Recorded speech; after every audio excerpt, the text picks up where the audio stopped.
Bem, nós estamos de volta aqui no programa Conexão Empresarial, no canal Viver Brasil.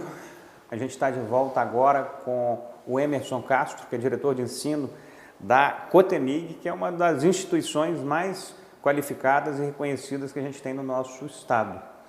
O Emerson, a gente falou muito sobre cursos, sobre os movimentos que a Cotemig faz como instituição, o que ela vem fazendo há 53 anos.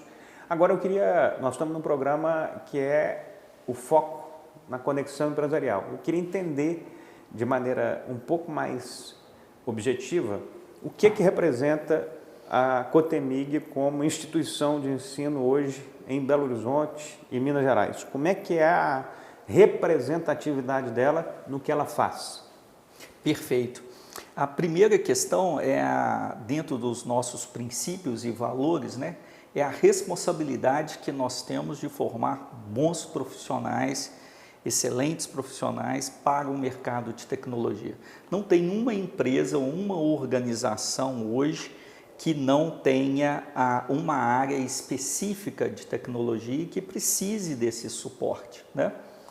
Depois, há algum tempo atrás, nós tivemos uma grande movimentação em Belo Horizonte, tentando transformar, isso continua em termos de política pública, não só do Estado, mas também como política pública do município de Belo Horizonte, em tentar transformar Belo Horizonte realmente num ecossistema de tecnologia, em que nós tenhamos iniciativas, né, e empreendimentos ligados a essa área, com apoio tecnológico da FAPEMIG, do próprio Estado, linhas de financiamento, o surgimento de instituições muito interessantes, né, o Raja Valley, que nós temos uma parceria muito interessante, o Orbe Conecta, o P7 Criativo, o BH Tech, que também tem um hall de empresas ali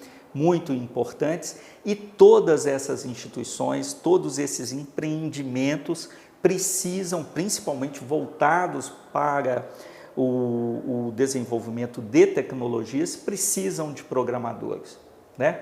Precisam de suporte. E é o que a Cotemig mais forma? Exatamente, é o que a Cotemig forma, é isso que eu acho que é importante e faz o Cotemig é o nosso diferencial. Porque eu não preciso disputar internamente com um grupo que é da medicina, da odontologia, do direito, da administração, da gestão. Ou seja, todos os meus recursos, toda a minha estratégia, né, está em formar excelentes profissionais na área de tecnologia. Esse é o compromisso nosso. E nós sabemos da relevância, né, dessa formação e a importância para o desenvolvimento econômico e social da cidade, né? Somos nichados em Belo Horizonte, né? Apesar de sermos credenciados pelo MEC para atuação na educação à distância, nós acreditamos no ensino presencial. Então, nossos cursos eles têm 75% da carga horária em laboratórios, né? Ou seja, em desenvolvimento prático, aplicado com os nossos alunos.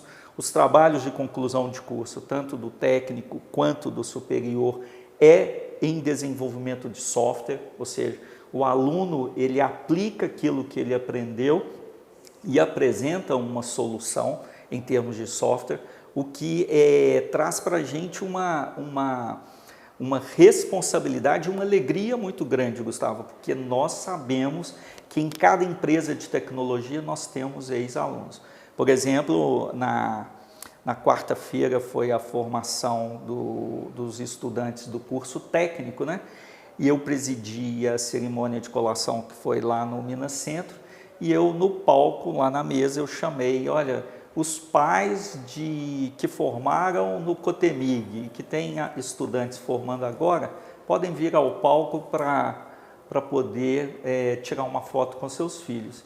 Foi uma surpresa enorme com relação ao que nós vimos, da quantidade de pais e mães que subiram ao palco, né, com seus filhos. Então, ex-alunos do Cotemig, né, nessa questão geracional. Então, quando você vai olhar isso, a geração dos profissionais de tecnologia em Belo Horizonte tem uma participação lá no Cotemig. Isso está muito claro, eu não tenho dúvida disso. Eu acho que deve ser por aí mesmo. Eu não tenho essas informações precisas, mas acredito nisso muito por conta do que eu vou te falar. Eu acho que como nome e referência do que se faz, a Cotemig alcançou uma qualidade, uma referência muito grande. Eu te pergunto, existem concorrentes que foram se formando nesses últimos 53 anos com estas mesmas qualificações, com essa mesma boa imagem que a Cotemig adquiriu ao longo do tempo?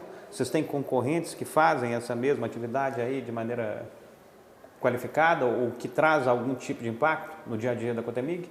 Quando a gente vai analisar o nosso market share em termos de tecnologia, nós realmente estamos muito bem, enquanto uma instituição isolada, Isso, né, de formação só em tecnologia. É claro que quando a gente se compara, por exemplo, a outras instituições públicas ou privadas, né, você tem mudanças em termos de tamanho, posicionamento. Vamos pegar a PUC Minas, né? Não tem lógica. Não tem lógica. Você tem São Gabriel, Praça da Liberdade. Não, e centenas de cursos diferentes, não tem sentido. Exatamente. Mas quando a gente vai olhar na parte... Só para o nicho da formação tecnológica. Exatamente. Quando a gente vai olhar a nossa parte metodológica, enquanto outras instituições, e aí todas têm a sua qualidade, né? Mas quando a gente fala que nós temos um computador por aluno, nenhum aluno do Cotemig divide computador com outro aluno, né? E é normal em outras escolas haver exatamente, a divisão. Isso mesmo, né? Que nossos laboratórios são atualizados a cada 3 anos, por exemplo. Estamos atualizando agora o laboratório de IMAX, por exemplo. É um investimento significativo para uma instituição bastante nichada, né? Mas hoje nós fornecemos para o mercado de Belo Horizonte profissionais que desenvolvem justamente para esse tipo de tecnologia. E o que não acontece com as demais, porque o valor para você manter um laboratório desse atualizado realmente é um valor significativo. Em relação à demanda que existe de alunos, a Cotemig ela então supre toda essa necessidade de Belo Horizonte. Sim, hoje nós temos, por exemplo, o nosso braço de carreiras que trabalha na parte de estágios e empregos para os nossos alunos, chama-se Cotemig Carreiras, né?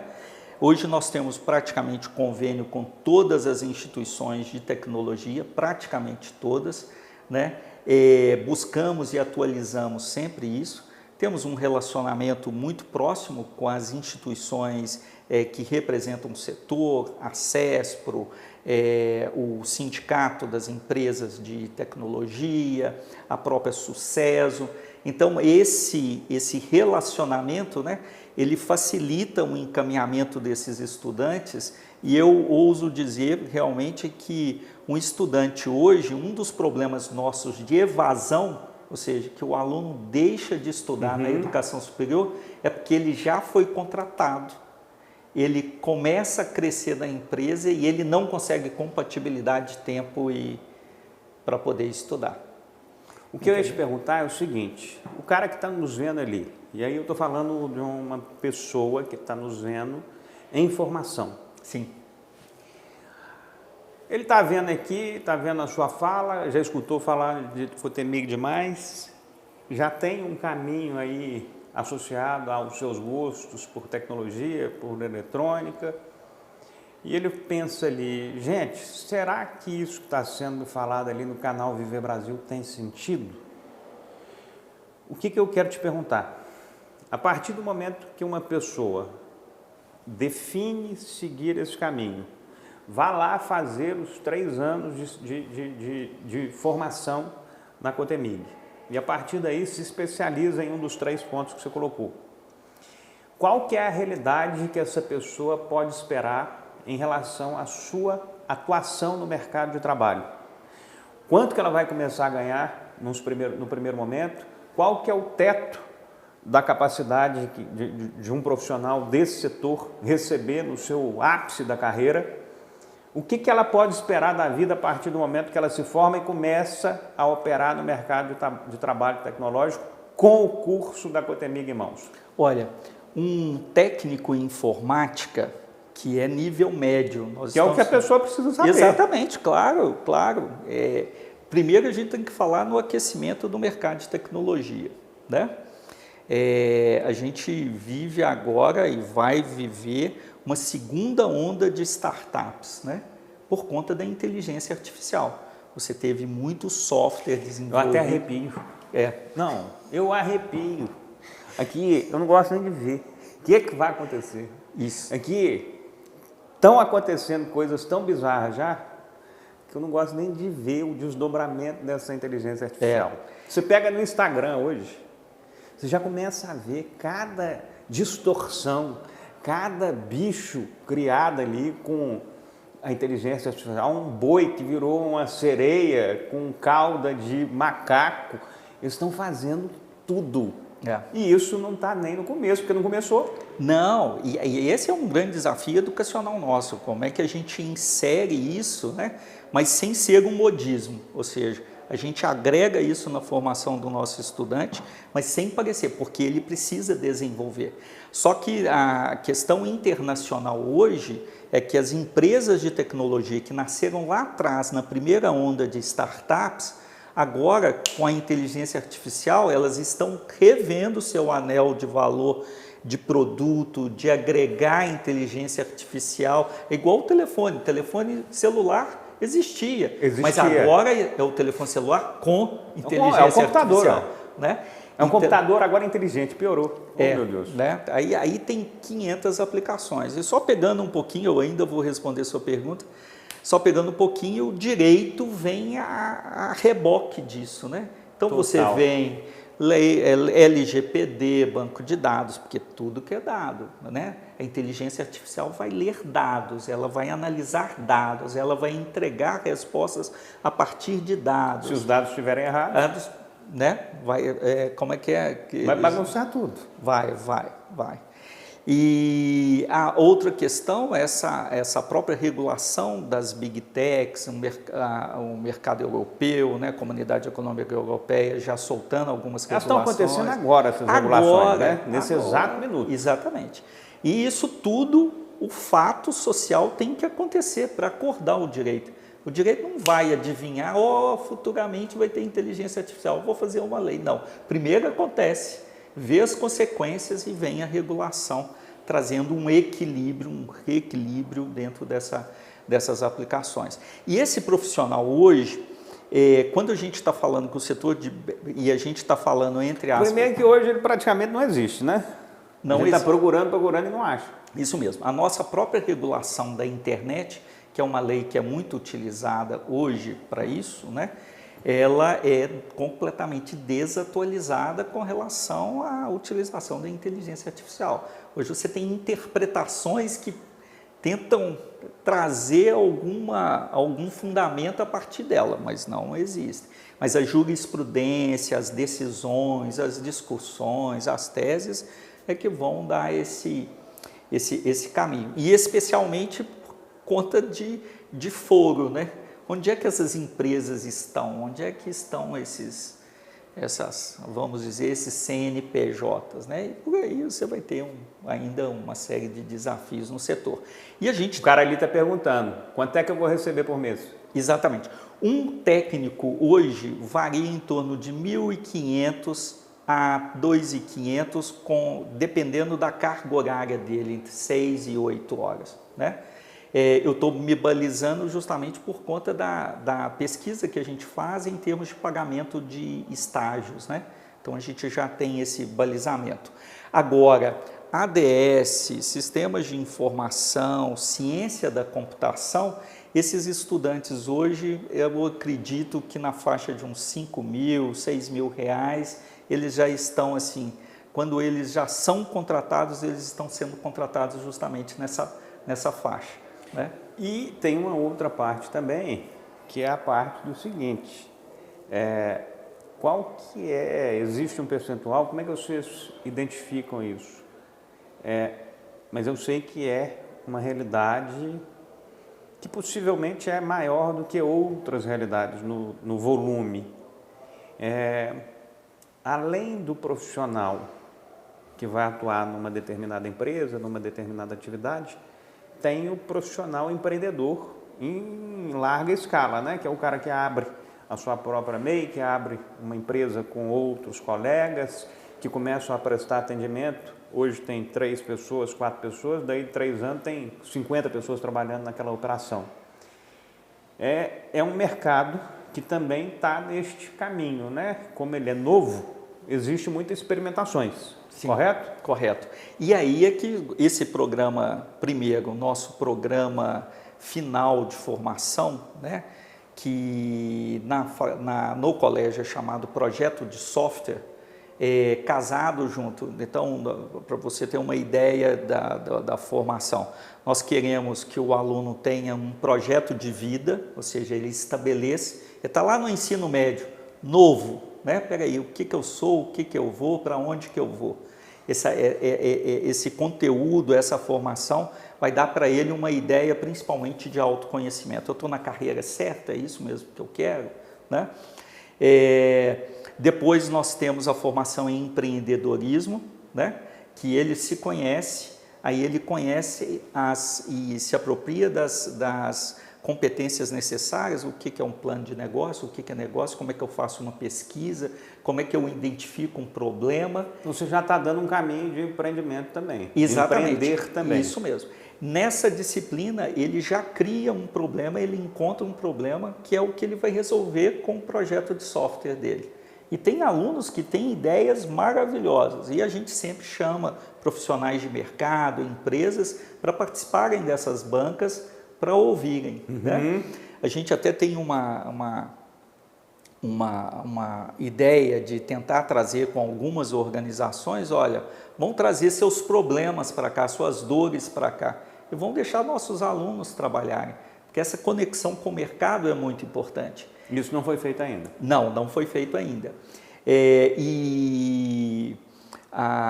Na faculdade nós temos o PIT, que é o Projeto de Inovação Tecnológica, que é justamente essa formação final, que aí ele tem uma formação muito maior, muito mais ampliada, e ele consegue elaborar melhor essas soluções. Também convidamos profissionais, empresas para participarem, e geralmente esses alunos, quando chegam nessa fase, eles já estão inseridos em algum projeto, ou até mesmo desenvolvendo seu próprio negócio. Muito legal. Eu acho que realmente tem muito desdobramento nessas questões de tecnologia, nessas questões de transformação do próprio comportamento humano, que está passando por uma movimentação ainda mais intensa. E aí eu vou finalizando essas últimas passagens aqui, esses últimos minutos nossos, fazendo algumas perguntas também atuais. A gente falou sobre a formação, sobre as especializações, mas a gente não falou sobre uma outra realidade que está tendo aí, que está na rua. Como é que vocês entendem lá as questões vinculadas a gêneros? Como é que é essa questão de posicionamento é enxergada pela Cotemig? Como é que vocês atuam com essas perspectivas pessoais de cada ser humano, de cada pessoa? Isso é um negócio que está em curso e está mais que explícito. Como é que a Cotemig enxerga isso? Vamos olhar de algumas... Na própria formação profissional da pessoa. O que ela é? O que ele é? O que é isso? Como é que é essa mistura? Isso. A gente tem que olhar dentro de uma certa complexidade que o tema chama, né?